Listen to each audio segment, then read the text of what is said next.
pencatatan umur dalam sensus penduduk, menggambar dan menganalisis piramida penduduk, ya. Kemudian subbab yang ke-7 atau kedua hari ini adalah rasio beban tanggungan. Secara khusus akan membahas bonus demografi. Baik, saudara sekalian, mengenai kompetensi setelah mempelajari materi kuliah hari ini tentu saja relevan dengan teknik demografi 1 yang sudah kita bahas minggu lalu, yaitu cara penyajian data demografi untuk kepentingan deskripsi dan analisis dalam bentuk tabel dan grafik. Jadi tentu saja kalau kita memahami komposisi penduduk menurut umur dan jenis kelamin, tentu kita bisa menyajikannya dalam bentuk tabel dan grafik. Ini pun tentu saja harus tetap diolah juga, lalu disajikan seperti itu ya, untuk kepentingan deskripsi dan analisis. Sekali lagi, tentu apa yang kami tekankan minggu lalu diawali dengan pemahaman konsepnya, kemudian bagaimana rumusnya, yang kedua ya, memastikan cara penghitungannya yang benar, termasuk satuannya, dan tentu saja hasil akhirnya harus tepat, dan interpretasinya yang tepat, seperti itu. Baik, yang kedua adalah cara menghitung jumlah, komposisi, sebaran, dan perubahan data penduduk. Nanti kita akan melihat misalnya bagaimana dalam subbab yang ke-7 atau kedua hari ini, rasio beban tanggungan, kita melihat perubahan data penduduk 0 sampai 14 itu apa cenderung bertambah atau berkurang. Kemudian 15 sampai 64 itu komposisinya ataupun jumlahnya bertambah atau berkurang atau bahkan tetap seperti itu. Demikian juga golongan umur 65 plus. Dalam hal ini kita sekaligus akan membahas nanti bagaimana rasio beban tanggungan umur muda, umur tua, dan juga total. Baik, saudara sekalian, kita mulai dari yang pertama atau 6 dari teknik demografi, komposisi penduduk menurut umur dan jenis kelamin. Umur dan jenis kelamin merupakan karakteristik penduduk yang paling mendasar, ya. Komposisi penduduk menurut umur dan jenis kelamin diberi istilah khas, yaitu struktur penduduk atau piramida penduduk. Nah, jadi dalam konteks ini, ya, struktur penduduk atau piramida penduduk adalah istilah khas untuk menunjukkan komposisi penduduk menurut umur dan jenis kelamin, seperti itu. Tentu saja kalau memahami secara konseptual, struktur, kemudian penduduk, apalagi saudara sudah membahas sosiologi, tentu saja pemahamannya nanti akan berbeda. Tapi dalam konteks ini, sekali lagi, struktur penduduk adalah istilah khas untuk komposisi penduduk menurut umur dan jenis kelamin. Komposisi penduduk menurut umur dan jenis kelamin adalah yang paling penting secara biologis, ekonomis, dan sosial.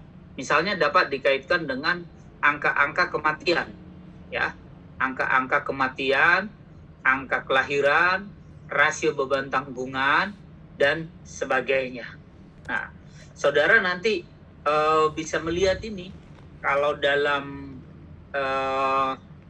dihubungkan dengan teori transisi demografi, nanti saudara juga akan melihat bagaimana struktur penduduknya seperti itu, ya. Kalau dia sudah memasuki tahap 3 misalnya seperti itu, atau fase ketiga, seperti apa struktur penduduknya, itu juga akan kelihatan. Tentu saja seperti yang dicantumkan di dalam slide ini, kita bisa mengkaitkan dengan angka-angka kematian seperti itu. Demikian juga angka kelahiran.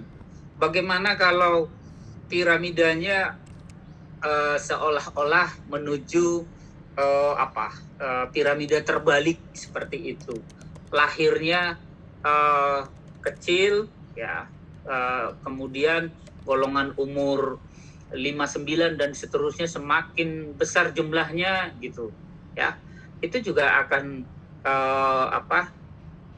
bisa kita kaitkan dengan tentu saja angka kelahiran, angka kematian, demikian juga rasio beban tanggungan. Demikian juga kalau golongan umur misalnya 15 sampai 64-nya lebar di tengah. Wah, itu akan kelihatan nanti seperti apa angka kematiannya, angka kelahirannya, rasio beban tanggungannya, dan sebagainya. Seperti itu. Baik. Selanjutnya, dengan mengetahui struktur umur akan bermanfaat untuk membuat perencanaan dalam hal kesehatan, pendidikan, atau ketenaga kerjaan. Jadi seperti itu. Nanti seperti kami sampaikan tadi di awal, salah satu sub pokok bahasan kita adalah rasio beban tanggungan. Nah, contoh misalnya bagaimana saudara Cynthia? Pak, mohon maaf, di saya share screen-nya belum muncul, Pak. Belum muncul? Sudah, Pak. Sudah muncul, Pak, kalau di saya. Oke. Oh, baik, berarti jaringan di saya. Terima kasih, Pak. Oke. Baik. Saya posisi di slide 3. 1, 2, 3 gitu. Sekarang posisi saya di slide 3, Cynthia. Sambil dilihat di WA tadi ya, sudah kami kirimkan materinya ya. Baik. Nah, sebagaimana kami sampaikan tadi di bagian pengantar, salah satu materi kita adalah rasio beban tanggungan, utamanya membahas nanti bonus demografi. Nah, dengan mengetahui bonus demografi yang secara perhitungan mulai dapat dinikmati tahun 2020 sampai 2020 di Indonesia ya, tentu saja ini akan berdampak pada perencanaan yang dilakukan oleh pemerintah dalam bidang apa? Nah, misalnya dalam bidang kesehatan, pendidikan, atau ketenaga kerjaan. Demikian. Jadi tentu saja ini sangat penting. Ya. Saya mencoba mengakses dari Google upaya yang dilakukan oleh pemerintah. Nah, saya perhatikan relevan juga dengan apa yang sudah disampaikan di materi ini dalam bidang kesehatan, pendidikan, atau ketenaga kerjaan. Baik, saudara sekalian, berikut adalah kaitannya dengan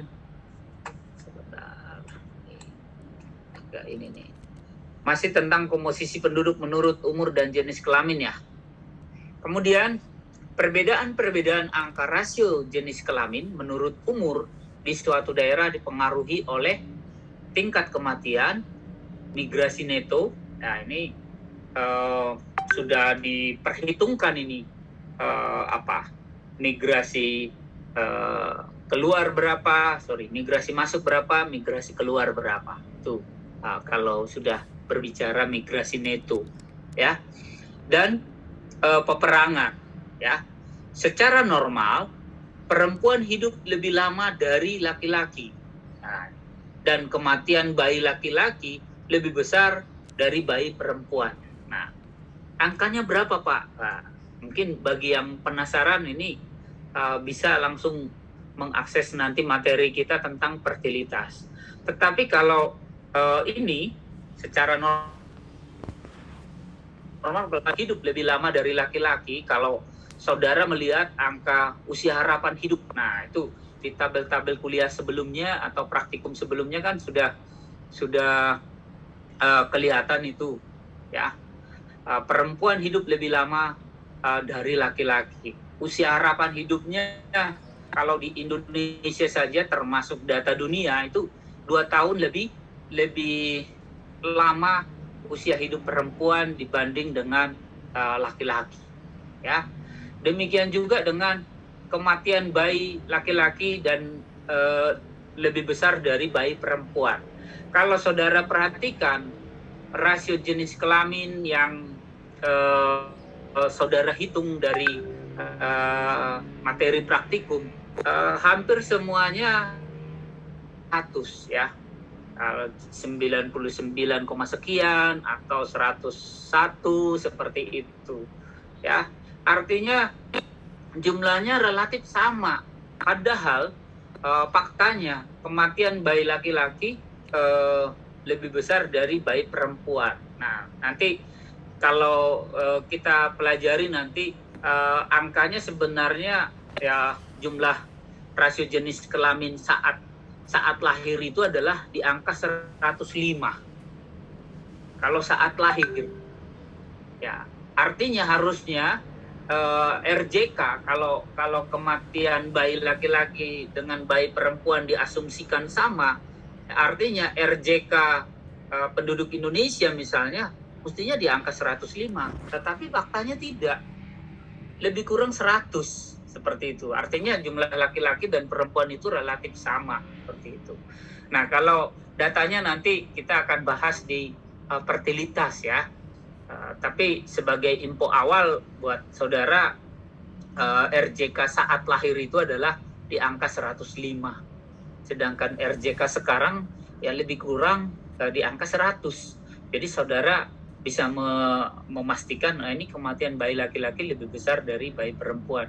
Mengapa demikian? Nanti selanjutnya di bagian fertilitas akan kita bahas. Tetapi satu hal, itulah kelebihan dari seorang perempuan itu, kelebihan dari seorang ibu itu, sehingga Sang Pencipta mempercayakan perempuan itu untuk mengandung dan melahirkan, ya. Baik, saudara sekalian, migrasi biasanya selektif terhadap laki-laki usia kerja dan akan mempengaruhi daerah asal dan tujuan secara berbeda juga. Nah, itu makanya di sini disebut migrasi neto, karena tentu saja ketika ada yang keluar dari daerah asal, maka di daerah asal akan berkurang. Sementara di daerah tujuan, maksud saya, daerah tujuan akan bertambah gitu. Namun saat ini migrasi perempuan juga tinggi, dan bahkan ini termasuk untuk migrasi internasional tuh, perempuan itu lebih, istilahnya lebih migratori, ya, menjadi pelaku migrasi. Maaf Pak, ya. Slide-nya belum bergeser Pak, masih di slide 3 ini. Slide-nya belum bergeser. Belum. Beberapa teman yang lain juga ini Pak.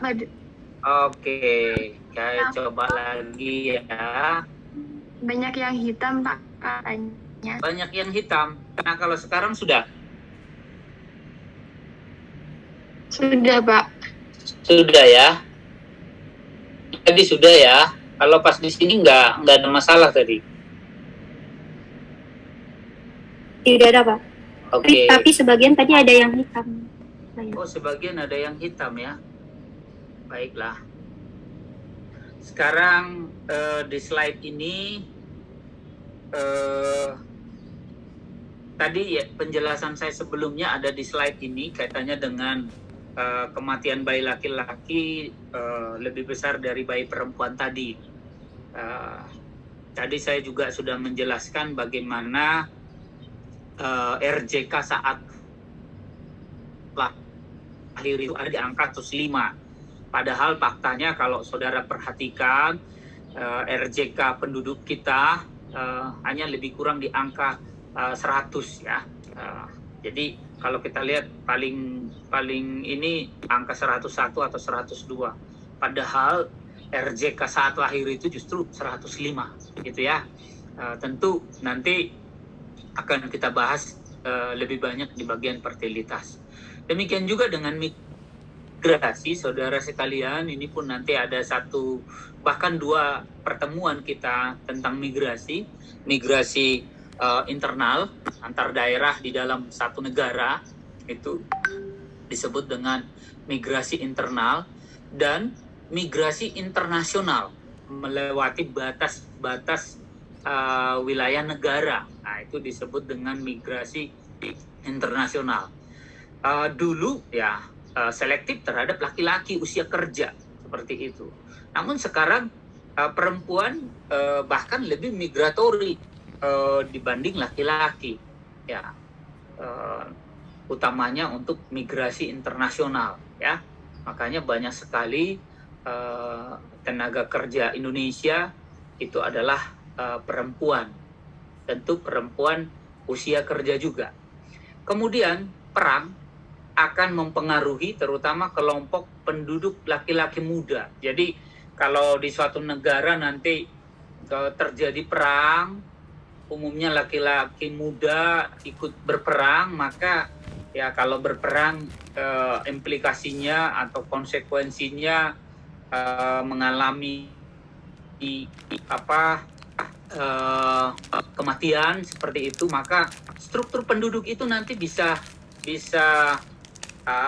lebih sedikit atau lebih kecil jumlah laki-laki pada golongan umur muda. Nah, itu bisa mempengaruhi ya peperangan.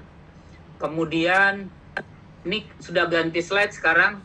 Saya harus tanya dulu lah ini. Sudah, Bapak. Sudah ya. Oke. Baik. Bagaimana 5 tahun ya.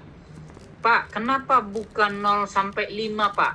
Kalau 0 sampai 5 coba kalau saudara hitung itu 0 ya. Kemudian 1, 2 ya, 3, 4, 5. Waduh, jadi 6 dia gitu ya.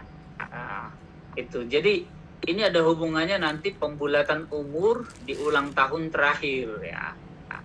Jadi seperti itu. Artinya penduduk tersebut dikelompokkan dalam kohor kelahiran, merupakan sekelompok penduduk yang lahir pada tahun yang sama. Misalnya kohor 90. Nah, ini saudara sekalian, kohor ini supaya mudah ini ya, kalau di IPB kan ada angkatan. Saudara angkatan 57 ya. Betul ya? 57. Kalau melihat ini usia sekolah misalnya 6 atau 7 tahun, rata-rata angkatan 57 itu kelahiran tahun berapa? 2000. 2000. Nah, katakanlah 2000 ya. Ya, mungkin ada yang 2001, ada yang 99 seperti itu. Tapi dalam hal misalnya tahun kelahiran inilah yang disebut dengan kohor tadi ya. Sekelompok penduduk yang lahir pada tahun yang sama. Ya. Kalau di IPB kelompok mahasiswa yang masuk pada tahun yang sama di IPB. Nah, ya. Jadi seperti itu saudara sekalian. Nah, itu artinya kita menulis kelompok umur itu 0 sampai 4. Nah, seterusnya begitu. 59 polanya seperti itu, dan kalau data tersedia kita bisa melihat misalnya di daerah tertentu atau di negara tertentu itu bisa sampai tersedia data 95 plus gitu ya. Atau saat kita saat kita praktikum ya, ada yang sampai 95 plus. Tapi kalau misalnya hanya tersedia sampai 65 plus ya, itu yang kita gunakan gitu. Jadi tergantung ketersediaan data seperti itu ya. Nah, ini kohor 90, 91, 92, 93, 94 digabung menjadi kohor 90 sampai 94 karena interval 5 tahun. Mengapa ini? Nah, karena kita golongan umur saja juga kita juga sudah 0 sampai 4 ya. Oke, pembulatan umur digunakan ulang tahun terakhir. Jadi kalau saudara misalnya, saya berumur 18 tahun 3 bulan misalnya begitu. Saudara menyebutnya ya 18 tahun gitu. Karena ulang tahun terakhirnya adalah 18 gitu. Tapi kalau dipikir-pikir ya 18 tahun itu kan sudah lewat Pak umur saya Pak gitu. Umur saya harusnya udah 19 tahun. Iya. Karena 18-nya itu sudah saya jalani penuh seperti itu. Tapi ya inilah konsep yang digunakan, karena konsep yang digunakannya adalah single age, maka ya kita harus menyebut 18 tahun. Nah, ya, itu contohnya. Baik, sekarang sudah pindah slide? Sudah, Pak. Ya, kesalahan pencatatan umur dalam sensus penduduk. Terutama terjadi pada sensus penduduk yang lalu karena tidak ada pencatatan umur yang benar. Kesalahan itu antara lain karena 1. Seseorang cenderung mempunyai digit preferensinya 0 atau 5. Kalau kita diminta atau ditanyakan menebak umur mahasiswa semester 3 gitu ya, kita cenderung menyebutnya apa? Di angka 20. Nah, lebih kurang 20 tahun. Berapa umur Bapak itu? Lebih kurang 30 tahun atau 35.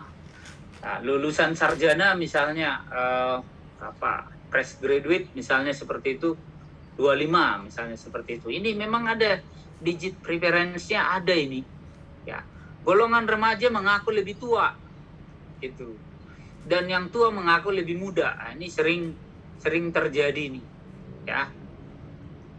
Sering umur seseorang ditaksir oleh pencatat sesuai ciri-ciri lainnya dari responden.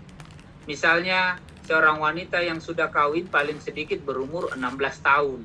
Nah, ini kalau menurut undang-undang perkawinan yang terbaru, ya, ini tidak belum memenuhi syarat, ini 16 tahun ya, harus 19 ya. Kalau sudah punya anak, umurnya 25. Nah, gitu. Jadi ini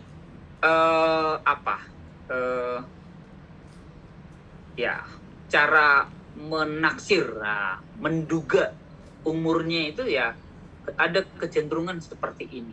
Padahal dampaknya adalah kesalahan pencatatan. Ya, penaksiran umur dapat juga dikaitkan dengan kejadian-kejadian penting di daerah tersebut. Misalnya gerhana matahari, banjir, perang, dan sebagainya. Seperti itu. Kakek nenek tidak tahu misalnya kapan mereka lahir persisnya. Tapi yang diingat adalah apa? Yang pasti, saat itu terjadi apa? Gerhana matahari. Saat itu terjadi banjir di sini. Saat itu terjadi perang. Itu. Ya. Saya sedikit contohkan, ya, termasuk ayah saya misalnya contoh. tahun lahir persisnya tidak tahu. Yang pasti saat Jepang datang gitu. Nah, sebelum Indonesia merdeka, saat cepat datang. Jadi ditaksirnya kalau tidak tahun 42 ya sampai 44 lah. Karena 45 Indonesia merdeka, seperti itu. 45 juga masih bisa gitu. Ya, sebelum Agustus, kira-kira seperti itu. Jadi sering ini penaksiran ini. Dan dampaknya luar biasa, saudara sekalian. Ini pernah Pak cerita dari kolega misalnya seperti itu. Dia sebenarnya lebih tua dari saudara kandungnya yang di bawahnya seperti itu. Tapi dari segi pencatatan umur di KTP gitu ya, di kartu keluarga mereka, rupanya bisa terjadi juga perbedaan gitu. Jadi dia lebih muda dibanding adik kandungnya sendiri gitu. Karena seperti ini, yang satu mencatatkannya dengan kejadian-kejadian penting, ya, yang satu mencatatkannya tepat seperti itu. Jadi ada peluang kesalahan pencatatan umur. Baik, ada kekhususan dalam pengelompokan umur karena sulit menentukan umur seseorang, terutama di negara berkembang. Maka untuk mengatasi hal itu, pengelompokan umur dilakukan sebagai berikut. Dalam statistik kabupaten misalnya, pengelompokan umur diperbesar intervalnya pada umur yang lebih tua, karena makin sulit diperkirakan. Misalnya seperti ini, 04, 59 dan seterusnya, tapi langsung apa? 50 plus. Karena ya mungkin 50 sampai 54, 55 sampai 59 dan seterusnya, itu sudah mengalami apa? Sulit memperkirakan lagi gitu. Jadi udah diperbesar intervalnya pada umur yang lebih tua, langsung 50 plus. Padahal kalau sangat tersedia datanya seperti yang saya sampaikan tadi, bisa sampai 95 plus. Nah, seperti itu. Ya. Kemudian poin B, pengelompokan umur khusus juga dibuat di bidang kesehatan, di mana kelompok umur lebih kecil dari 5 tahun dipecah menjadi, nah ini ya, kecil 1 tahun, 1 sampai 4, 2 sampai 3 gitu, 0 sampai 4. Nah itu ya, Pak, kenapa tidak 0 sampai 5? Nah, itu tadi yang golongan umur kita di sini tadi ya. Saya akan kembali ke sini. Nah, ya, karena sebutannya juga bawah 5 tahun. Belum 5 tahun. Nah, gitu. Begitu tepat dia 5 tahun, dia masuk golongan umur 5 sampai 9. Gitu. Tapi kalau 4 tahun, 364 hari misalnya, idealnya dia masih di sini nih.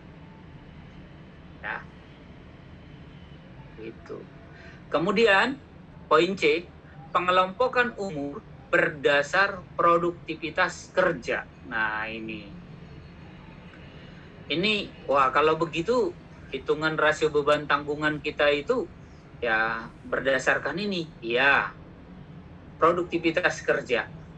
0 sampai 14, 15, 16, 65 plus.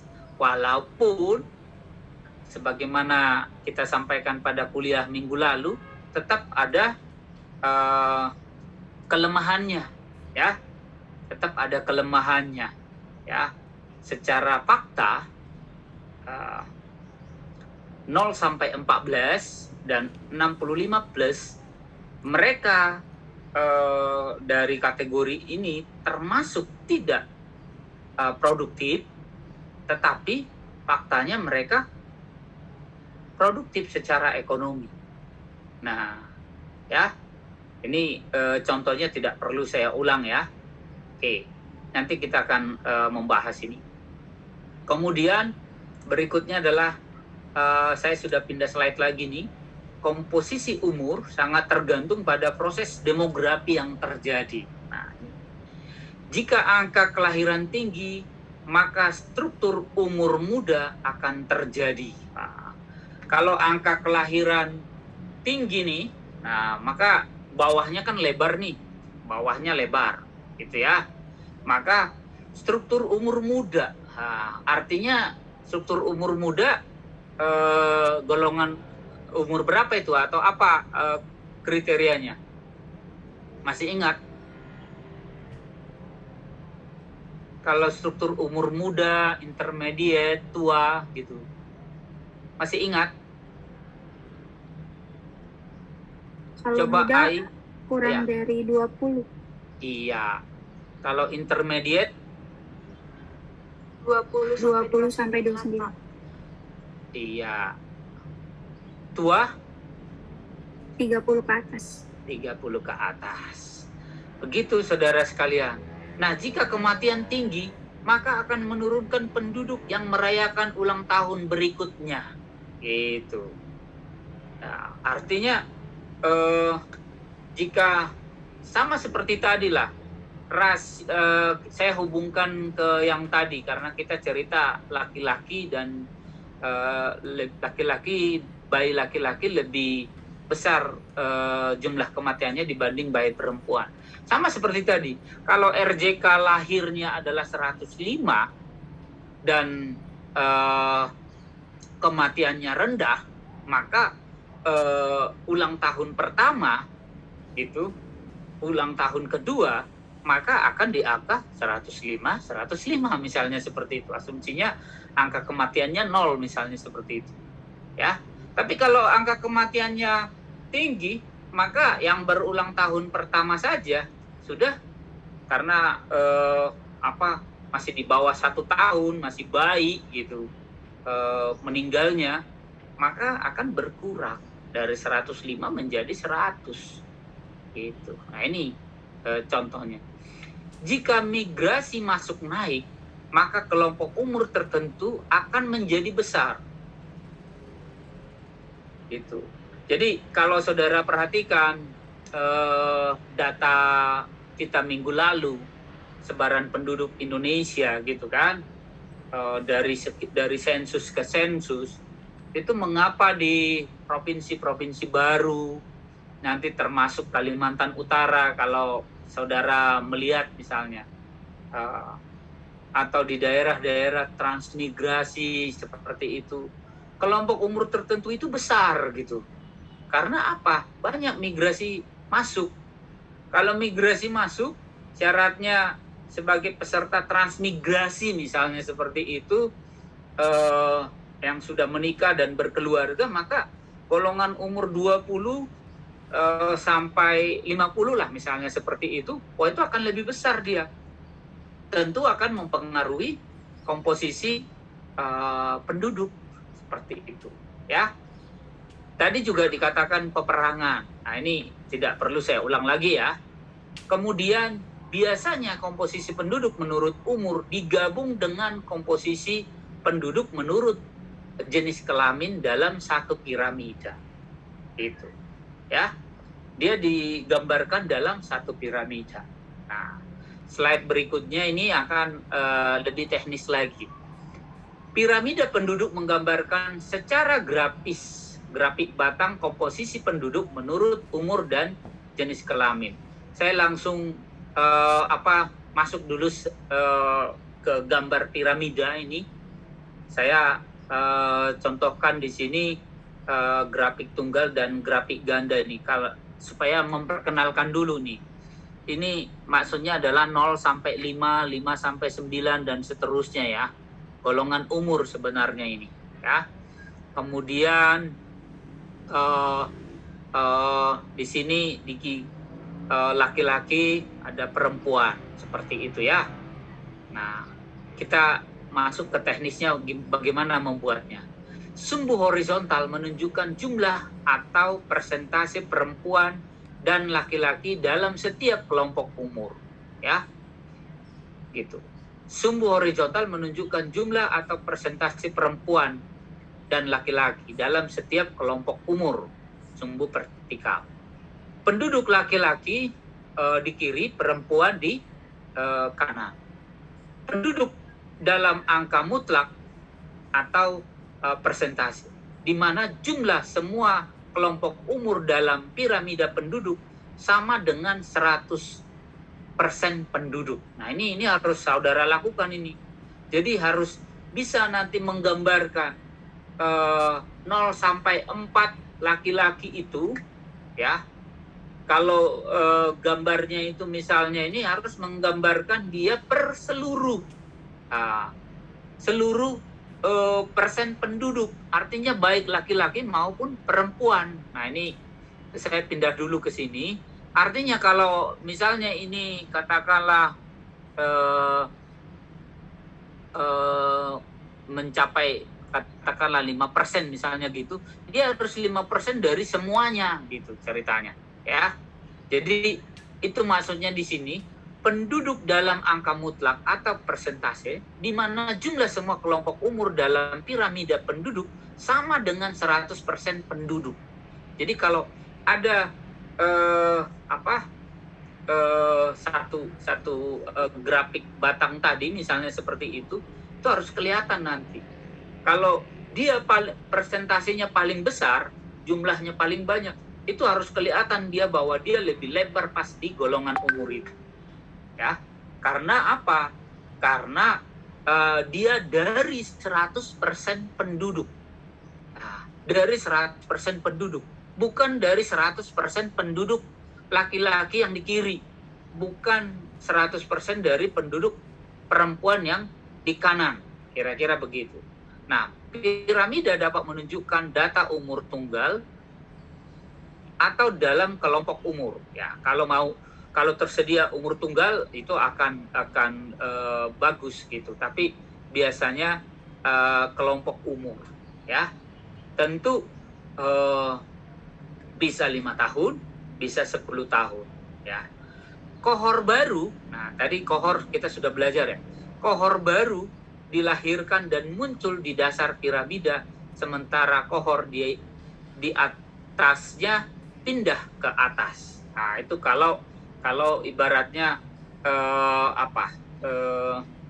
golongan umur tadi ya, 0 sampai 4, 5 sampai 9 dan seterusnya, ya. Piramida dapat menggambarkan kondisi penduduk secara cepat. Nah, ini. Jadi ketika melihat gambar piramida, kita sudah bisa mengetahui nih kondisi penduduk secara cepat. Nanti saudara akan terbiasa. Perempuan menempati bagian terbesar piramida dalam kelompok umur tua, misalnya seperti itu. Kalau kita lihat nanti ini teknisnya dulu ya, sedikit lagi ya. Menggambar piramida, ini nanti latihannya akan di praktikum. Saudara sudah lihat tadi soal praktikumnya. Seingat saya masing-masing kelompok itu akan menggambar 2 piramida penduduk dari provinsi yang berbeda, ya. Data penduduk menurut kelompok umur dan jenis kelamin ditulis dalam file Excel. Jadi, nanti saudara siapkan di file Excel, kemudian buat semua angka ke total penduduk. Perhatikan ya yang ini ya, ini penting, ini nomor 2 ini. Ke total penduduk, bukan total penduduk laki-laki saja, bukan total penduduk perempuan saja, tidak gitu. Ke total penduduk. Nah, dalam kurung ini kalau bisa di catatan Anda tambahkan laki-laki dan perempuan. Beri angka negatif pada kelompok penduduk laki-laki, ya, supaya nanti bisa menjadi satu kesatuan nanti, sebelah-sebelahan, ya, laki-laki dan perempuan. Kemudian buat grafik sesuai petunjuk dari program Excel. Nah, latihannya nanti di praktikum. Dan hasilnya kurang lebih akan begini nih, ya. Karena ini dibuat tadi negatif, maka dia akan posisi di kiri. Seandainya kita punya tabel Excel-nya ini, ya, tabel Excelnya, kita akan melihat bahwa jumlah laki-laki dan perempuan ini pada golongan umur 05, 59, pada golongan umur kira-kira saja ya, ini 35 ke 39 itu akan lebih banyak jumlahnya, seperti itu ya. Atau nanti kita lihat grafik yang lebih jelas. Nah, ini sudah tipenya ini ya, tipe dari piramida. Ini yang lebih jelas nih ya. Ini yang lebih jelas ini piramida penduduk dunia menuju tahap konstriktif karena variasi tahap transisi demografi antar negara. Nah, ini kalau penduduk dunia ini, saudara sekalian, saudara bisa melihat paling besar di 15-19, bukan, masih lebih besar lagi di 20-24 ya, seperti itu.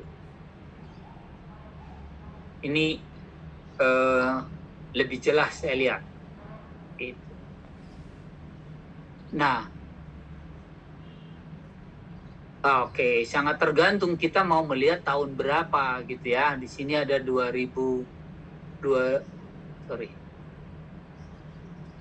tahun 50.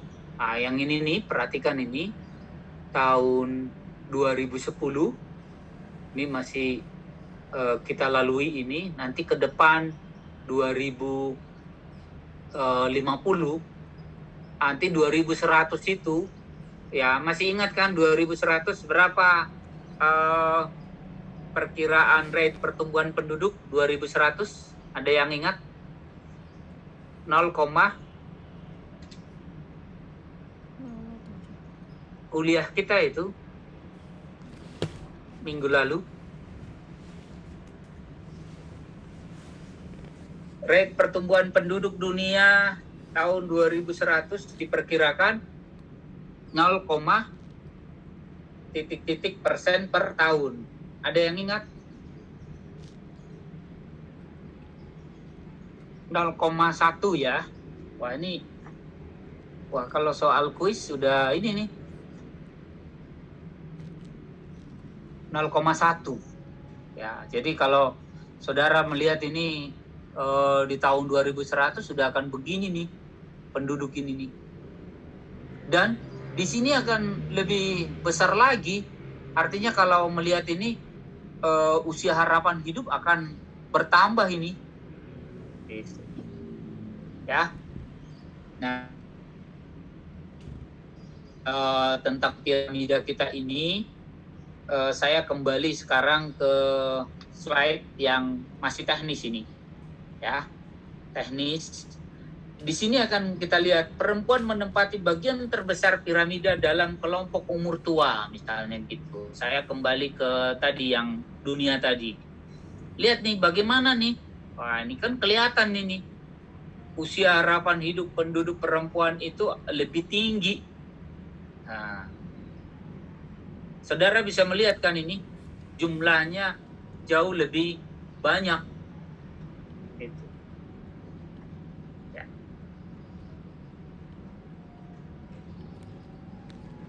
Sementara kalau kita perhatikan jumlah lahirnya sama ini. Gitu. Begitu saudara sekalian.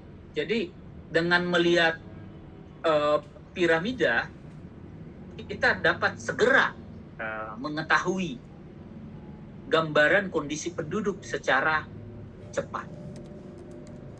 Ya, ini salah satu contoh ini. Perempuan menempati bagian terbesar piramida dalam kelompok umur tua.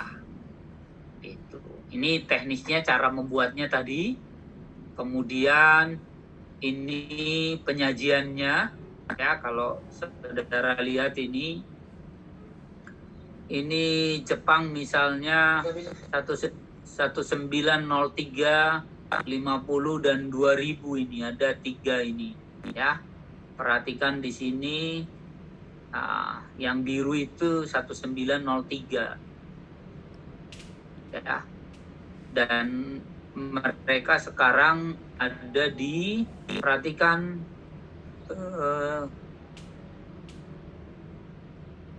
tahun 2000. Nah, tahun 2000 ini udah langsung ke atas ini. Itu. Nanti ada lagi. Kalau kaitannya dicontohkan Jepang tadi ya. Ini dia. Tahun 60, 2010, 2060. Nah, ini akan lihat ini.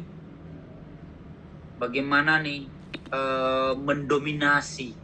Jadi yang dimaksud 100% itu dari sisi gambar ini semua ini 100% ini.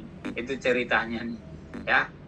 Jadi kalau di sini kita bisa melihat, nah secara kasat mata saja kita bisa melihat kalau di tahun 60 jumlah laki-laki dan perempuannya di usia tua itu masih relatif sama. Tapi di tahun 2010 sudah dominan perempuan seperti itu. Demikian juga 2060. Oke. Saya masih tetap kembali ke sini karena ingin menjelaskan komposisi penduduk secara cepat ini dulu ya. Baik, saudara sekalian, sekali lagi ini teknisnya ya. Dan saya ingatkan ke total penduduk ya, dalam kurung laki-laki dan perempuan. Nah, itu harus Anda buat itu. Ini kalau tersedia grafik tunggal itu kan ini. Nah, ini grafik ganda beberapa tahun dengan teknik superimpose. Nah, superimpose ini kalau kita akan bagus sebenarnya, ini kan tidak tampak. Ini superimpose-nya kalau menurut saya bagian yang 1950 ini yang hijaunya nggak begitu kelihatan ini ya. Saya tidak tahu apakah persis mengikuti warna yang lain seperti itu, tapi nggak sepenuhnya kelihatan. Kalau ini kan kelihatan ini. Nah, jadi kalau bisa sebenarnya superimpose yang bagus itu ya, seperti perbandingan tahun 2000 ke 93. Nah, ini 1903. Nah, itu. Nah, ini benar-benar superimpose. Nah, jadi membandingkan gitu. Nah, ini juga saudara sekalian, kalau superimpose pun sangat bagus nanti rumus yang ini tetap digunakan ini buat persentase semua angka ke total penduduk. Jadi langsung ketahuan nanti secara grafik pun, wah ini secara jumlahnya pun ini sudah langsung bisa dilihat tergambarkan gitu. Mudah-mudahan dengan kemampuan IT saudara nanti membuat superimpose pun semoga saudara langsung bisa nanti ya. Bagaimana ini? Kalau bisa, kalaupun membandingkan 3 piramida dengan teknik superimpose, kalau bisa tampak dia di golongan umur 20 ke atas ini kelihatan hijaunya ke atas gitu ya. Itu akan lebih bagus. Ini kan hanya di sini yang kita lihat ini. Di golongan umur 20 ke bawah kita melihat warna hijau nih. Oke. Nah, kalau dulu sebelum bisa membuat seperti ini, saya hanya sedikit memberikan informasi saja. Kami saat saya praktikum mata kuliah ini tahun 97 semester 3 dulu, mata kuliahnya pengantar ilmu kependudukan. Kita membuat ini di kertas milimeter ya, masih namanya itu yang kotak-kotak itu ya. Itu namanya ya. Nah, kemudian kita buatkan, kita gambar lagi di transparansi, kertas transparansi itu yang bening putih itu. Nah, lalu kita timpakan, nah gitu ya. Saya masih ingat itu caranya kami begitu dulu, praktikum membuat teknik superimpose ini. Lalu kita beri warna yang berbeda lah. Pinggirannya kita beri warna yang berbeda, lalu ditempelkan seperti itu. Jadi kelihatan saudara sekalian gitu. Jadi kalau mau dibuat manual juga bisa gitu ya. Tapi saudara nanti coba membuat nanti dengan dengan menggambarnya di Excel nanti ya. Baik, kemudian saudara sekalian, kita akan berlanjut ke 3 tipe piramida secara umum. Nah, pertama adalah pertumbuhan cepat, ekspansif.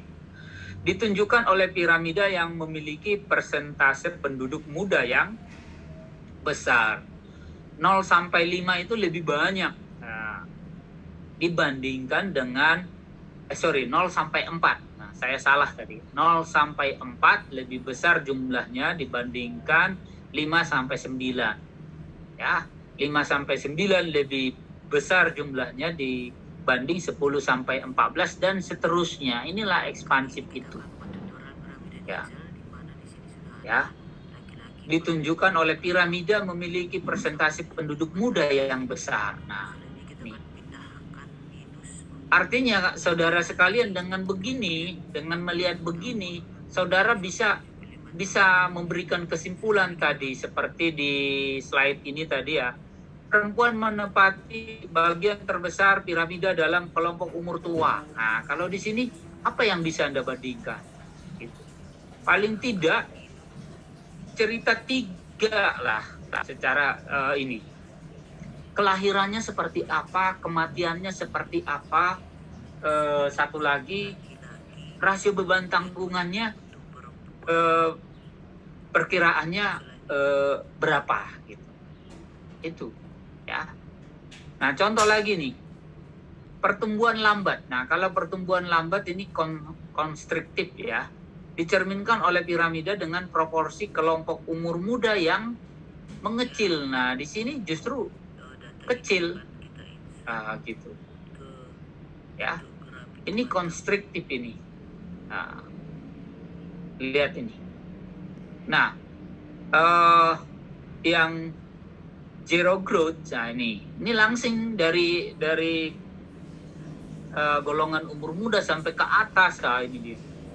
Ini kalau tersedia datanya ini 95 plusnya ya, kira-kira dengan 0 sampai 4-nya kurang lebih sama ini. Usia harapan hidupnya termasuk tinggi nih ya.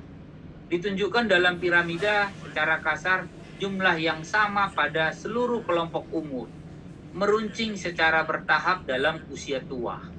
Gitu. Ya, ini kalau kita sudah nanti di tahun 2100 itu, yang masih ingat berapa tadi R-nya?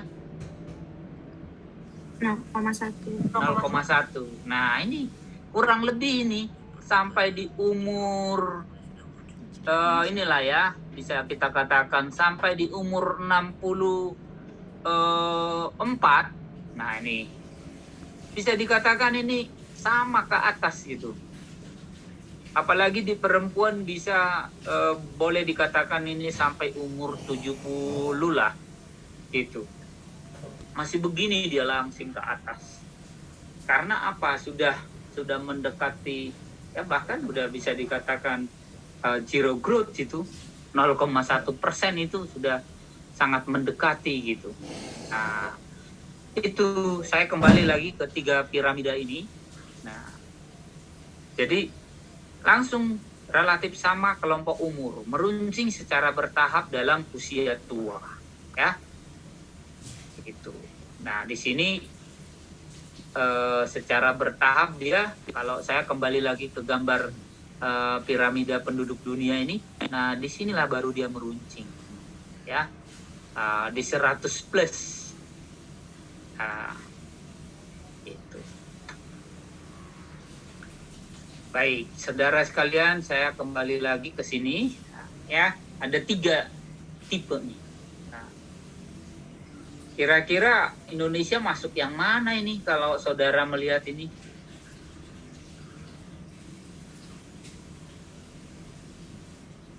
Nah, ini kalau teori transisi demografi kan saudara sudah hafal betul ini. Nah, ya kira-kira kalau di fase pertama itu, tahap 1 itu ya begini nih gambarnya nih. Gitu. Dan di tahap 4, nah, saudara bisa melihat bahwa ini sudah masuk tipe yang ketiga, ya, ini. Nah, sebelum ke situ, saudara sekalian, piramida penduduk dan tahap-tahap transisi demografi, karakteristik bentuk-bentuk piramida, dasarnya lebar, piramida sebenarnya. Nah, ini. Kalau kita nanti belajar tabel kematian, itu juga akan kelihatan itu. Nah, karena di tabel kematian itu, ya, itu menggambarkan nanti proporsi penduduk yang bisa berulang tahun berikutnya, yang bisa berulang tahun sampai umur 1 tahun, sampai 2 tahun dan seterusnya nanti, ya itu kelihatan itu. Jadi ini dasar lebar itu, inilah piramida sebenarnya, termasuk penduduk dunia tadi.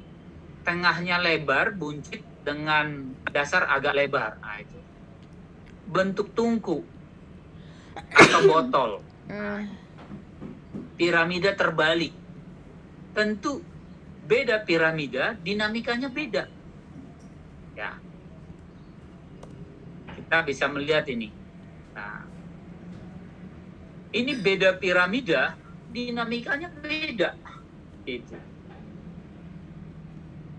Paling tidak kita bisa cerita apa tadi yang saya sampaikan tadi. Kelahiran, kematian, bisa juga nanti, wah ini peluang migrasi, dinamika tentang migrasi, seperti itu. Ya, umur median bisa diperkirakan, rasio beban tanggungan, seperti itu.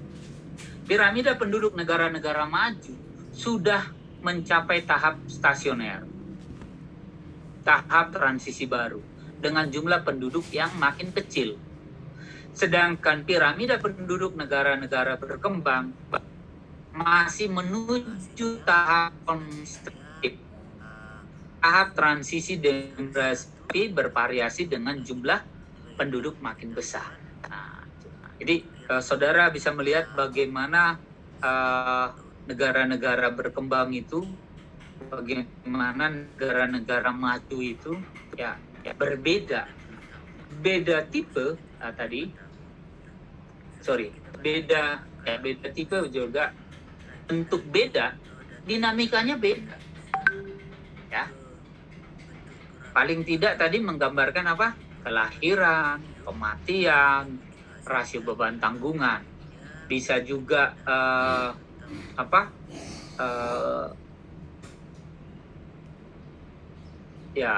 umur median, bisa kemudian ya pengaruh migrasi, seperti itu. Ya, ini juga saudara bisa melihat ini. Ya, baik. Nah, ini dicontohkan Jepang di sini. Perubahan piramida penduduk negara maju antara lain diwakili oleh penduduk Jepang telah melewati fase transisi demografi. Nah, sebelumnya mereka masih begini. 50 tahun berikutnya begini. 50 tahun berikutnya perkiraannya begini. Gitu ya. Ini saudara sekalian, tentu untuk Indonesia bisa kita perkirakan atau tidak gitu. Bisa saja dibuat ininya. Ya tentu dengan ada nanti asumsi-asumsi logis gitu ya. Nah, ini perkembangan penduduk piramida negara berkembang antara lain ditunjukkan oleh Indonesia. Tahap 3 menuju 4. Nah, itu. Kondisi dan perkembangan struktur penduduk piramida penduduk SP 61, 71, 80, 90, 2000 dan 2010. Mengapa 2020 belum dimasukkan? Ya punya peluang nanti itu jadi PR saudara, walaupun tadi diwakili dengan provinsi-provinsi dulu, ya itu saudara sekalian. Tapi gambarannya nanti ya sudah ada kami masukkan di rasio beban tanggungan. Nah ini gambarannya ini 2020-nya sudah kami hitungkan 0 sampai 14-nya sekian persen, 23,33%, 15 sampai 64-nya 70,74%, 65 plusnya makin meningkat menjadi 5,93. Nah, ini saudara bisa melihat ini. Tren yang 65 plus ini naik terus. Ya. Tren yang 15 sampai 64 ini juga naik gitu. Dan ini 0 sampai 14 itu turun gitu. Dan tren rasio beban tanggungan ini dari 88 sekarang sudah di angka 41,36. Nanti apa ini artinya? Nah, hubungannya dengan topik kita bonus demografi. Nah, ini saudara sekalian, saudara sudah mengetahui bahwa Indonesia tahap 3 menuju 4 ya di 2010, dan kalau saya lihat dengan cepat data 2020 pun masih bisa dikatakan sama ya.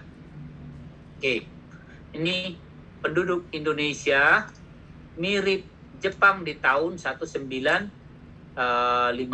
Ini dia Jepang 1950.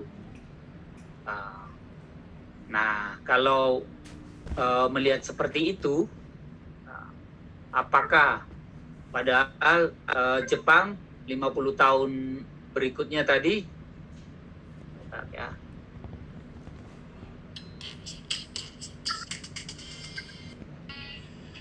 Kalau kita lihat tadi posisi kita ini kayak Jepang tahun 50 atau katakanlah lebih kurang tahun 60 seperti itu ya. Nah, kemudian tahun 2010 50 tahun berikutnya mereka begini nih. Nah, apakah kita perlu 100 tahun berikutnya melewati ini menuju 4 ini, apakah perlu 100 tahun ya kalau melihat zero growth atau rate pertumbuhan penduduk dunia tahun 2100 0,1 ya punya peluang gitu. Dengan R 1% saja itu kita 70 tahun baru melipat 2 gitu ya. Nah, dan kalau R-nya 0,1 wah itu sudah setara nanti R pertumbuhan penduduk dunia gitu. Perhatikan di sini Indonesia 66% di 15 sampai 49 dia 55% gitu. Kalau sampai 65 dia ada 66%. Nah, ini supaya bisa melihat kondisi Jepang tahun 1950 ini. Ini kira-kira inilah gambarannya. Gitu. Ya. 65 tahun berikutnya atau 2005 mereka begini, 2055 atau 50 tahun setelah ini sudah jadi begini. Nah, akhirnya apa nanti? Jadi kayak piramida terbalik di sini. Ya. Sampai umur 80 ini kita kelihatan ini. Jepang 2055 ini. Ya, baik saudara sekalian, kita cukupkan sub pokok bahasan ke-6 atau pertama hari ini tentang komposisi dan piramida penduduk.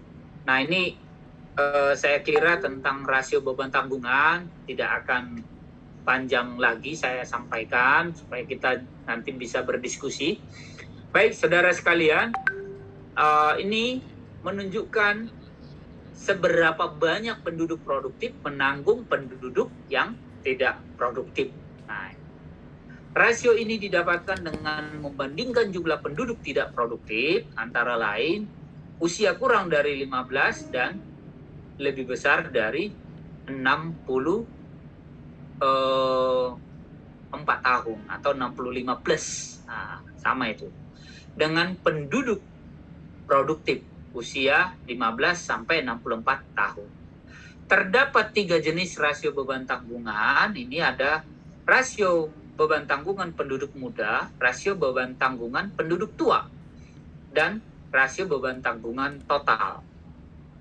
Nah, meskipun di kuliah minggu lalu belum spesifik menyampaikan ini, tetapi sudah saudara praktekkan langsung di dalam praktikum ya, karena saya perhatikan ada pertanyaan rasio beban tanggungan muda, rasio beban tanggungan tua, dengan rasio beban tanggungan total. Yang saudara dapat minggu lalu itu adalah ini. Ya, rasio kalau tidak ada kata muda dan tua, kemudian tidak ada kata total, sebenarnya ketika menyebut rasio beban tanggungan saja, yang dimaksud itu sesungguhnya adalah rasio beban tanggungan total, muda dan tua. Nah, itu. Ya, kalau tidak ada kata total, muda, kata tua, kata total, maka yang dimaksud RBT saja itu sebenarnya adalah RBT total atau keseluruhan seperti itu. Tapi bisa kita kategorikan ini menjadi muda, tua, dan gabungannya disebut dengan total. Ya, semakin tinggi angka beban tanggungan, semakin besar beban yang harus ditanggung untuk membiayai penduduk usia produktif. Ya, semakin rendah angka beban tanggungan, angka beban ketergantungan semakin kecil pula beban penduduk usia produktif yang menanggung usia non produktif. Nah, ini ada yang kurang pas di sini ya. Ya. Penduduk usia non produktif. Nah.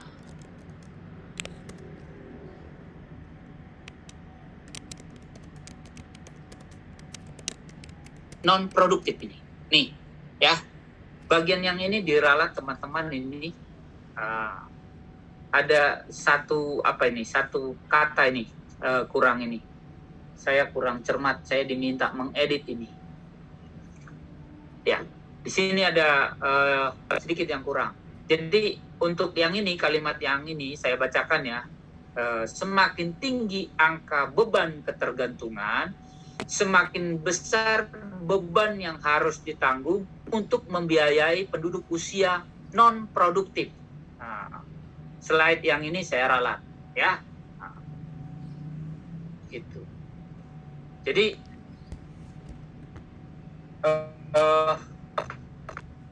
itu penjelasannya. Oke. Nah, ini yang saya sampaikan tadi, saudara bisa melihat ini. Artinya ini kan angkanya kalau saudara lihat ini semakin kecil. Artinya apa saudara sekalian? semakin kecil pula beban penduduk usia produktif yang menanggung penduduk usia non produktif. Artinya, wah ini kalau sudah RBT-nya makin kecil, wah ini makin ringan nih. Kira-kira begitu. Ya.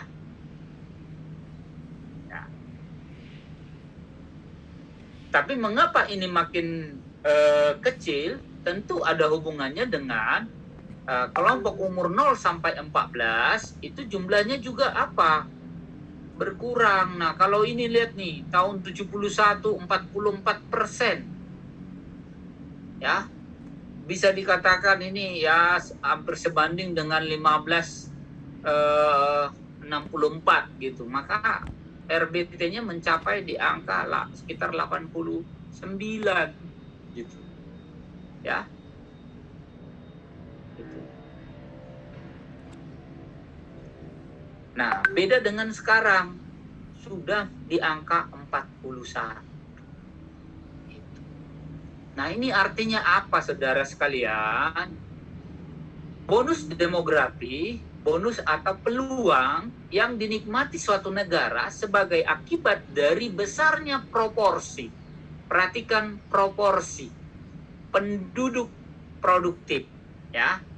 Rentang usia 15 sampai 64 tahun dalam evolusi kependudukan yang dialaminya. Ini kalau saudara melihat ini, karena kita tersedia data tahun 71 sampai 2020, inilah bisa dikatakan evolusi data kependudukan kita. Ya. Dan dikatakan menikmati bonus demografi apabila angka rasio beban tanggungan, nah ini kalau disebut saja RBT itu, nah itu yang saya sebut tadi, tanpa kata total saja itu sebenarnya sudah termasuk apa? Rasio beban tanggungan total sebenarnya, ya. Kecil dari 50. Nah, makanya dikatakan Indonesia menikmati bonus demografi itu ya puncaknya sekitar tahun 2020 hingga 2030 gitu. Nah, kalau saudara lihat di sini, nah, rasio beban tanggungan itu di 2010 kita masih 51,3. Di 2020 sudah kita olahkan datanya 41,36. Gitu. Ya. Nah, bonus demografi di negara-negara Eropa terjadi bervariasi antara tahun 50 sampai tahun 2000. Cina mulai menikmati bonus demografi ya sejak tahun 1990 dan akan berlangsung sampai 2015. Nah, ini sudah ini dia. India mendapatkan bonus demografi sejak tahun 2010. Jadi India 10 tahun lebih dulu dibanding Indonesia. Nah, sementara di negara-negara Afrika bonus demografi bakal didapatkan hingga tahun 2045. Ya. Nah, Indonesia sudah mendapat bonus demografi mulai 2010. Nah, kenapa dikatakan mulai 2010, saudara sekalian? Dengan angka rasio beban tanggungan 51,3 untuk Indonesia, tentu saja beberapa provinsi di Indonesia itu di tahun 2010 itu sudah menikmati bonus demografi. Gitu. Saudara bisa melihat angka Indonesia misalnya 2020 sudah di angka segini, ya. Tapi beberapa daerah dia belum juga.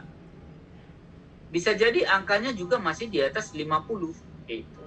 Ya, ini kan total Indonesia ini. Ya. Nah, sekarang sudahkah Indonesia memanfaatkan bonus demografi dengan baik atau melewatkannya begitu saja? Begitu, saudara sekalian. Dan kalau kita baca artikel ini, tentu kalau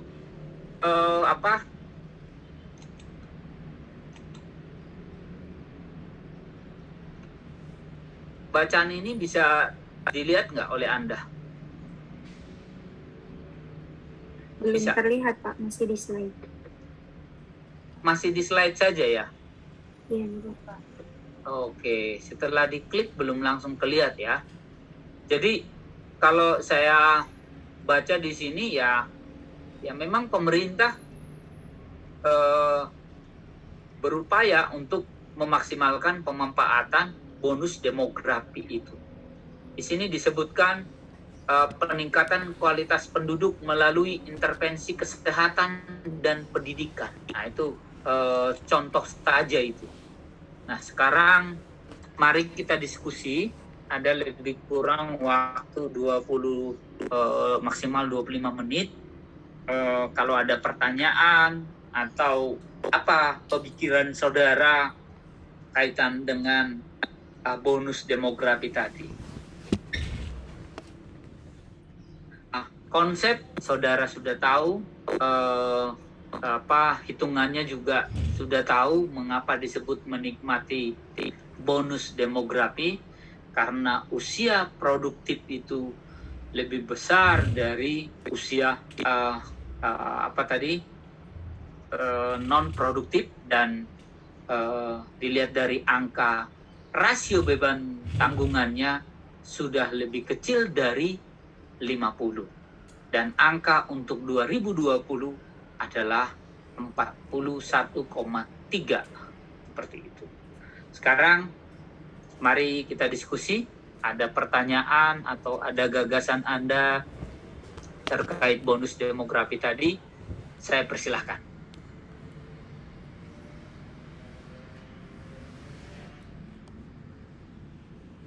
Saudari Nirnawati, saya persilahkan. Ya Pak, terima kasih kesempatannya. Ya. Saya mau bertanya, kan Indonesia sedang ada di bonus demografi. Nah, kalau Indonesia memanfaatkan bonus demografi yang dialaminya itu, apa dampak Pak untuk Indonesia ke depannya nanti? Kayak jika dimanfaatkan dengan baik masa bonus demografi ini. Oke, baik. Tentu pertanyaan ini terbuka loh untuk dijawab ini teman-temannya ya. Kira-kira sekarang kita diskusi dulu, mungkin bagus juga nanti mengomentari pertanyaan saudari Nirna ini. Indonesia sudah memanfaatkan atau belum? Kita kasih komentar dulu ke situ. Dan kalau dimanfaatkan, apa dampaknya? Nah, jadi dua nih. Kita tambah pertanyaan ini dari saudari Nirna nih. Siapa dulu ini yang mau menjawab ini? Saya lihat siapa nih yang paling siap ini. Saudara Dapa mungkin yang paling siap. Atau justru saudari Ai? Iya, halo Pak. Izin, boleh, silakan. Izin untuk berpendapat untuk pertanyaan yang kedua. Jika Indonesia memanfaatkan bonus demografi dengan baik, apa yang akan dampaknya gitu ya? Dampaknya mungkin tidak akan ada lagi, pertama-tama kan kalau misalnya bonus demografinya itu dimanfaatkan dengan baik, berarti penduduk produktifnya itu akan semakin baik kan ya Pak, maksudnya semakin banyak penduduk produktif dan akan semakin baik, sehingga mungkin di beberapa daerah yang tadinya kemiskinannya tinggi, karena sekarang diberikan tadi fasilitas seperti misalnya pendidikan, kesehatan, atau dibuka lapangan pekerjaan oleh pemerintah, itu mungkin dari penduduk yang produktif itu mereka bisa melakukan upaya produktifnya dengan baik, sehingga di beberapa negara itu bisa bisa mengurangi tingkat kemiskinannya, mungkin seperti itu. Oke, terima kasih saudari Ai.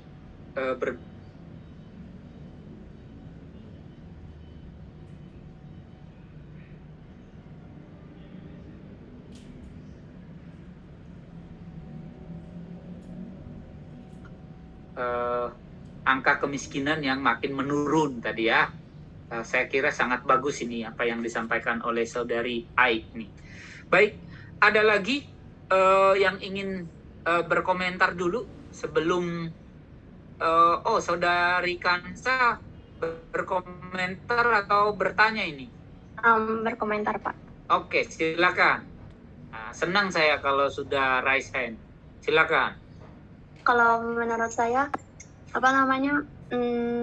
untuk dampak demografi ini sebenarnya cukup udah cukup dimanfaatkan lah ya Pak oleh Indonesia. Soalnya sekarang bisa kita lihat banyak banget inovasi atau ide-ide baru dari anak-anak zaman sekarang yang bikin small business gitu, misalnya bisnis-bisnis kecil.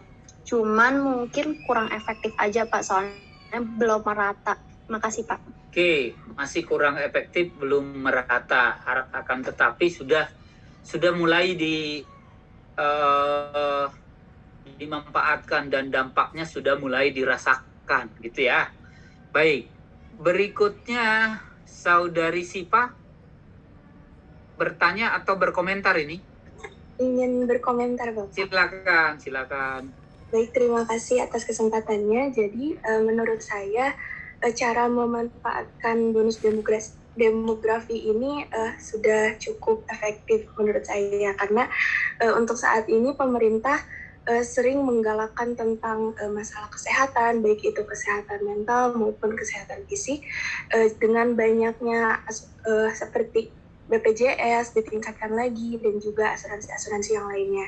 Selain itu juga adanya peningkatan dalam bidang pendidikan. Contohnya adanya kampus merdeka, lalu ada pembentukan karakter sejak usia dini, sejak masa-masa sekolah dasar. Jadi dengan begitu pemerintah juga secara langsung membentuk kepribadian dan juga memberdayakan masyarakat Indonesia sehingga meningkatkan kualitasnya, dan melalui peningkatan produktivitas sehingga secara tidak langsung dapat menaikkan pendapatan dari masyarakat itu sendiri. Jadi dengan begitu bonus demografi ini sudah dimanfaatkan dengan baik. Terima kasih Bapak.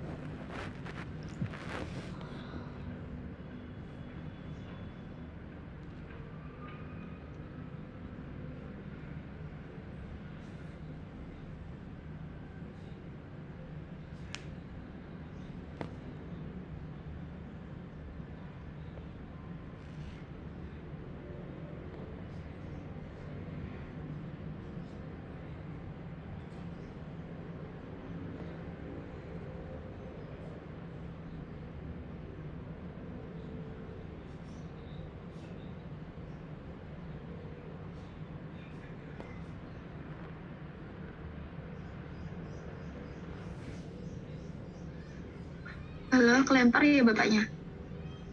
Kayaknya iya. Oh, udah kembali.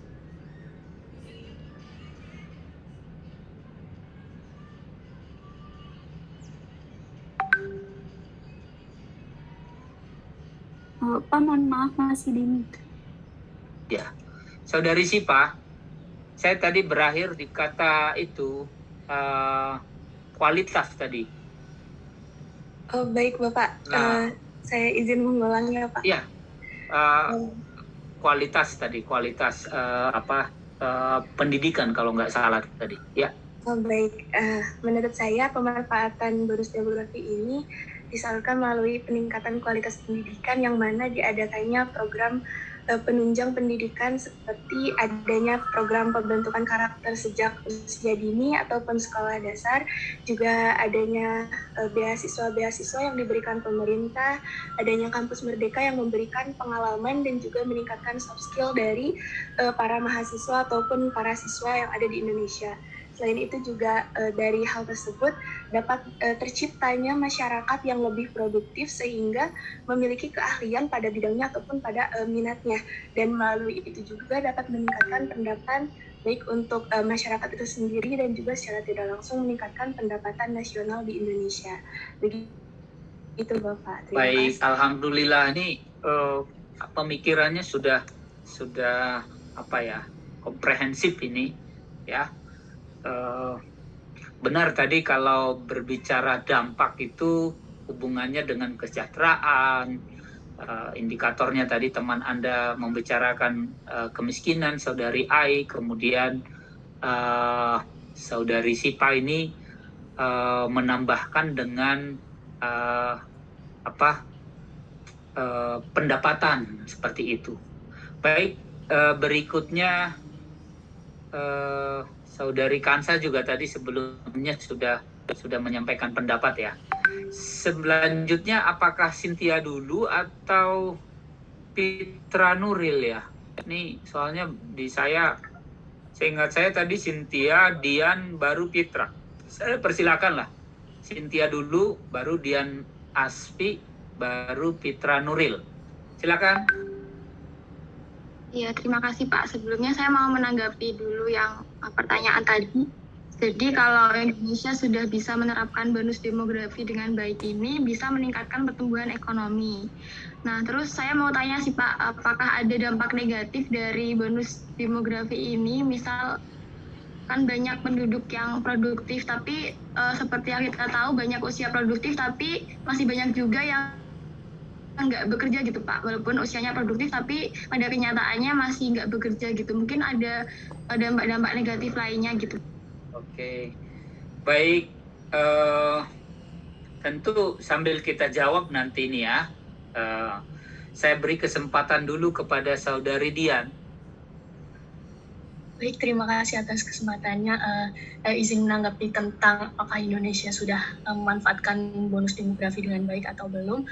Menurut saya belum, karena Indonesia itu belum mempersiapkan dengan maksimal, karena ya memang ada beberapa upaya-upaya tetapi hal itu belum dilakukan secara merata. Nah, Indonesia belum mempersiapkan dengan maksimal sumber daya manusia yang nantinya akan menentukan tingkat keberhasilan dalam peluang bonus demografi ini. Nah, jika sumber daya manusianya itu tidak berkualitas, maka sudah dapat dipastikan saat memasuki bonus demografi itu jumlah pengangguran akan semakin meningkat dan tidak dapat terkendali seperti sekarang kita lihat kan pengangguran banyak ya.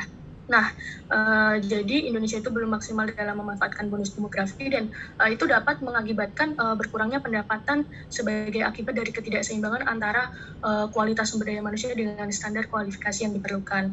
Kemudian juga meningkatkan jumlah kemiskinan hingga akhirnya bisa memberikan pengaruh buruk bidang ekonomi dan kesehatan seperti itu, Pak. Terima kasih. Baik, ya sedikit banyak juga sudah memberikan komentar terkait dampak negatif, walaupun by konsep Saudari Dian Aspi tidak menyebutkan itu dampak negatif. Baik, saya berikan kesempatan dulu kepada Saudara Pitra Nuril, setelah itu Saudari Hanifah Fauzia. Saya persilakan Saudara Pitra. Baik, terima kasih Pak. Mungkin saya ingin bertanya sih Pak, karena untuk menanggapi hal tadi mungkin sudah cukup kompleks dari teman-teman semua. Di sini saya ingin bertanya, efeknya itu kan ini kan kita akhirnya ketika sebuah negara itu bisa bonus demografi ya Pak, efeknya apa di masa depan.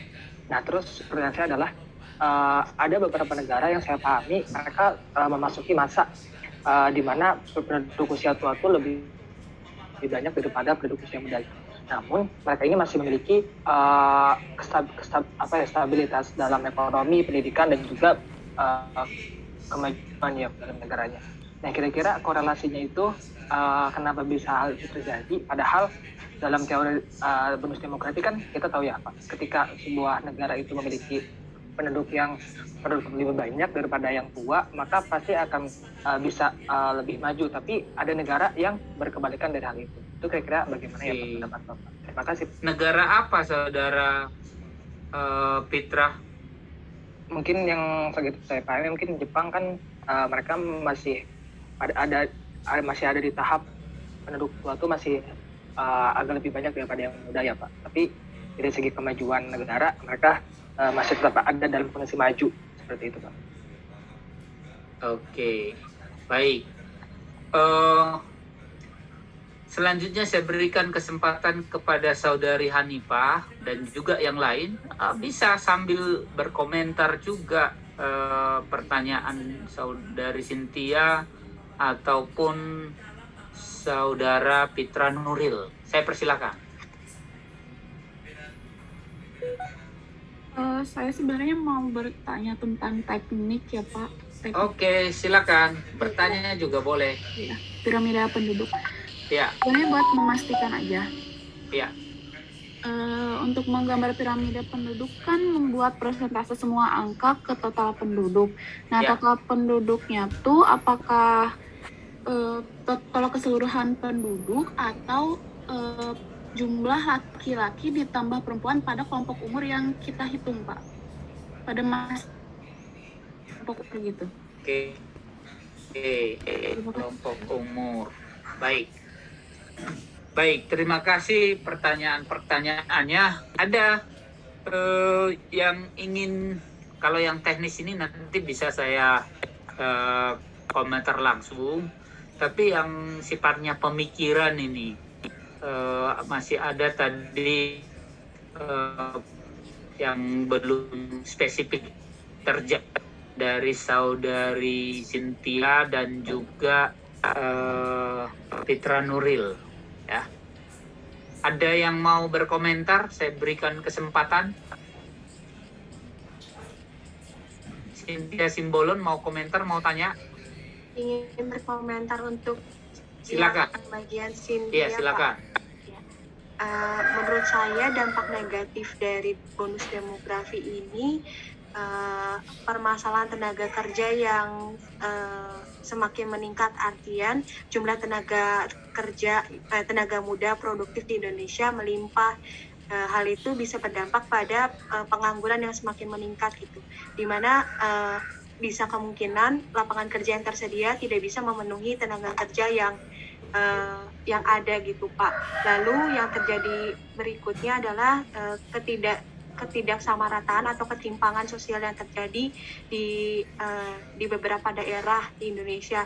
Mungkin untuk di bagian yang daerahnya tenaga mudanya melimpah, itu cenderung akan meningkat pertumbuhannya ketimbang daerah yang tenaga mudanya itu terbilang sedikit, Pak. Kalau dari saya seperti itu, Pak. Baik, terima kasih Saudari Cynthia. Saya berikan satu maksimal 2 kesempatan lagi yang sifatnya komentar dulu. Saudara Dapa, saya persilakan. Baik Pak, sebelumnya saya izin menanggapi tadi pertanyaan dari Cynthia mengenai dampak negatif. Jadi kan ketika Indonesia dihadapi dengan bonus demografi, kan otomatis yang usia produktif itu kan semakin banyak ya Pak, atau usia yang kerja gitu. Nah, di mana itu perusahaan otomatis itu mencari pelamar ataupun sumber daya manusianya itu yang semakin selektif gitu Pak. Jadi mungkin sumber daya manusianya yang kurang berkualitas atau kurang terkualifikasi itu akan tereliminasi dari persaingan di dunia kerja. Jadi di sini tuh ada gap gitu Pak antara sumber daya manusia yang berkualitas ataupun yang berpendidikan dengan sumber daya manusia yang pendidikannya kurang dan tidak terkualifikasi seperti itu. Jadi ada kesenjangan gitu Pak. Terima kasih. Baik, terima kasih Saudara Dapa. Ada lagi? Satu kesempatan lagi.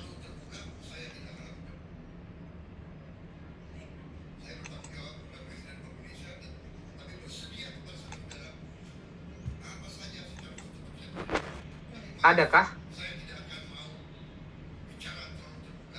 Tidak ada lagi? Baik, saudara sekalian, tentu berbicara tadi tentang bonus demografi ya, ini dia. Bonus demografi, kalau kita melihat slide ini, Indonesia sudah mendapat bonus demografi mulai 2010. Akan mencapai puncaknya sekitar tahun 2020 hingga 2030. Sekarang kita masih posisi 2021 gitu. Artinya memanfaatkan ini ya, kalau kita lihat perhitungan ini tentu setidaknya 10 tahun ke depan. Nah, berbicara tentang 10 tahun ke depan, saudara sekalian, itu artinya generasi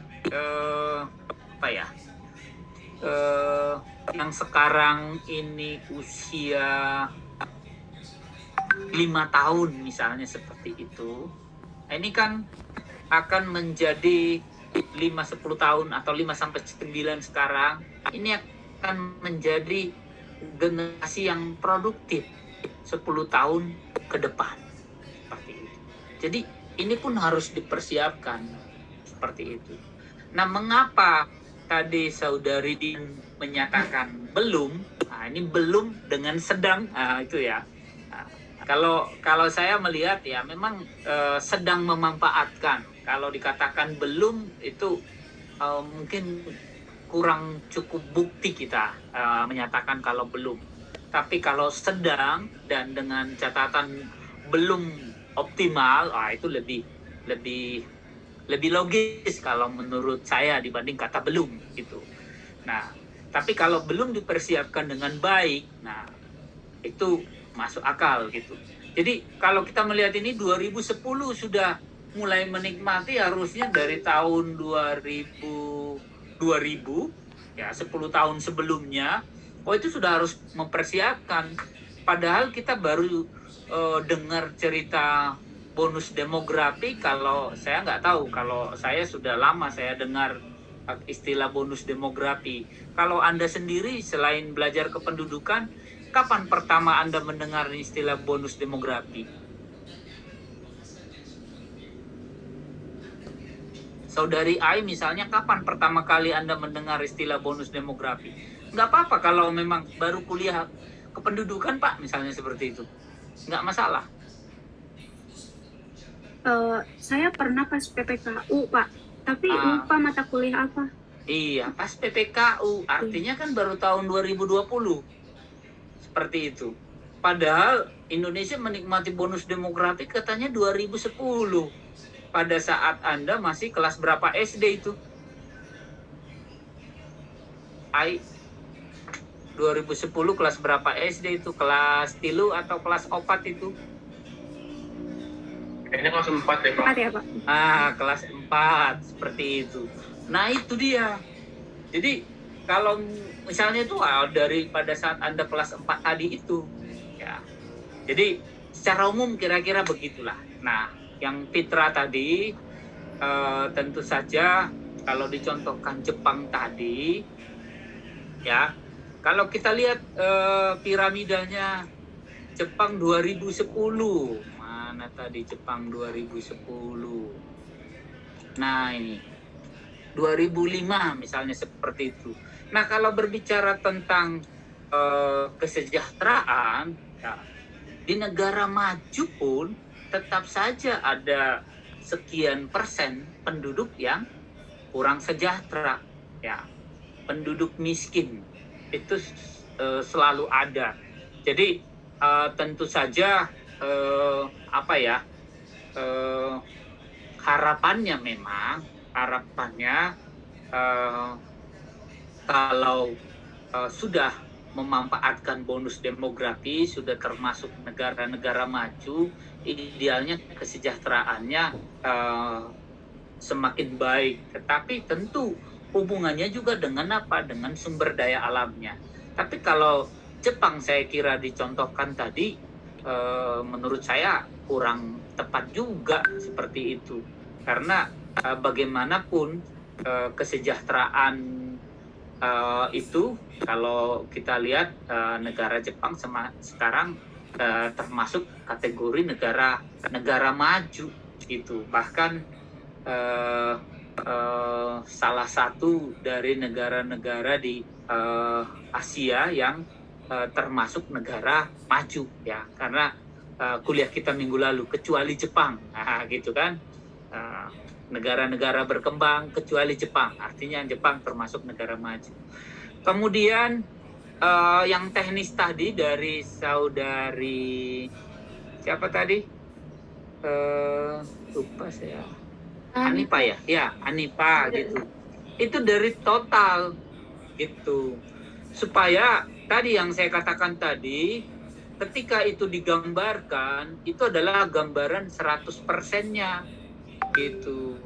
Ini piramida yang besar tadi. Nah, ini misalnya nih. Supaya ya ini adalah gambaran 100%-nya. Mana tadi? Yang Indonesia. Nah, ini dia. Jadi kalau 100% dari golongan umur 0 sampai 4, nah gitu. Mungkin atau secara teknis kalau 100% dari setiap golongan umur itu enggak, tetap dari total ya, dari total gitu. Ya. Benar tadi itu. Nanti sekaligus praktek lah di Excel ya. Gitu. Begitu saudara sekalian, supaya kita tidak terlalu lewat, mulai juga kita tadi memang hanya lewat 5 menit, mengakhirinya ya lewat 7 menit, saya kira sudah sangat pas ya. Baik saudara sekalian, saya belum mengakses course karena sambil mengajar ini dari pukul 8. Saya akan coba nanti mengisikan berita acara. Atau ada kabar terbaru Ibu Rai? Belum Ibu ada Rai? sih Pak. Belum ada ya? Belum. Oke. Baik, sebelum ditutup mungkin ada komentar Ibu Rai? Cukup Bapak. Cukup ya, baik. Ya. Oke. Ibu Heru atau Pak Sohib atau ada yang lain kah bergabung? Saya belum sempat perhatikan. Paling tidak sapa-sapa gitu. Oke, saya lihat tidak ada. Baik, saudara sekalian, kuliah di ruang Zoom ini boleh berakhir. Diskusi boleh nanti dilanjutkan di WA group. Maupun saudara kirim WA Japri juga bisa. Kalau sudah tersedia waktu saya akan segera jawab seperti itu. Karena di pukul 10, pukul 1 juga beraktivitas seperti itu. Sama juga kadang-kadang dosen itu 4 sesi dalam sehari, kadang kita juga mengalami hal yang sama. Baik, saudara sekalian, sekali lagi untuk presensi akan saya kabarkan nanti kalau memang sudah bisa. Materi kuliah dan praktikum tadi sudah bisa Anda akses PDF-nya di WA group masing-masing. Demikian kuliah kita hari ini. Sebenarnya dari sisi sub pokok bahasan kita harusnya lebih banyak diskusi tadi, tapi saya kira udah termasuk bagus lah, saudara sudah sangat paham gitu untuk 2 sub pokok bahasan hari ini. Baik, tidak lengkap kalau tidak saya akhiri dengan kalimat, mari berubah ke arah yang lebih baik. Sukses bersama untuk kita. Selamat pagi, salam sukses. Terima kasih Pak. Terima kasih banyak. Terima kasih Bapak.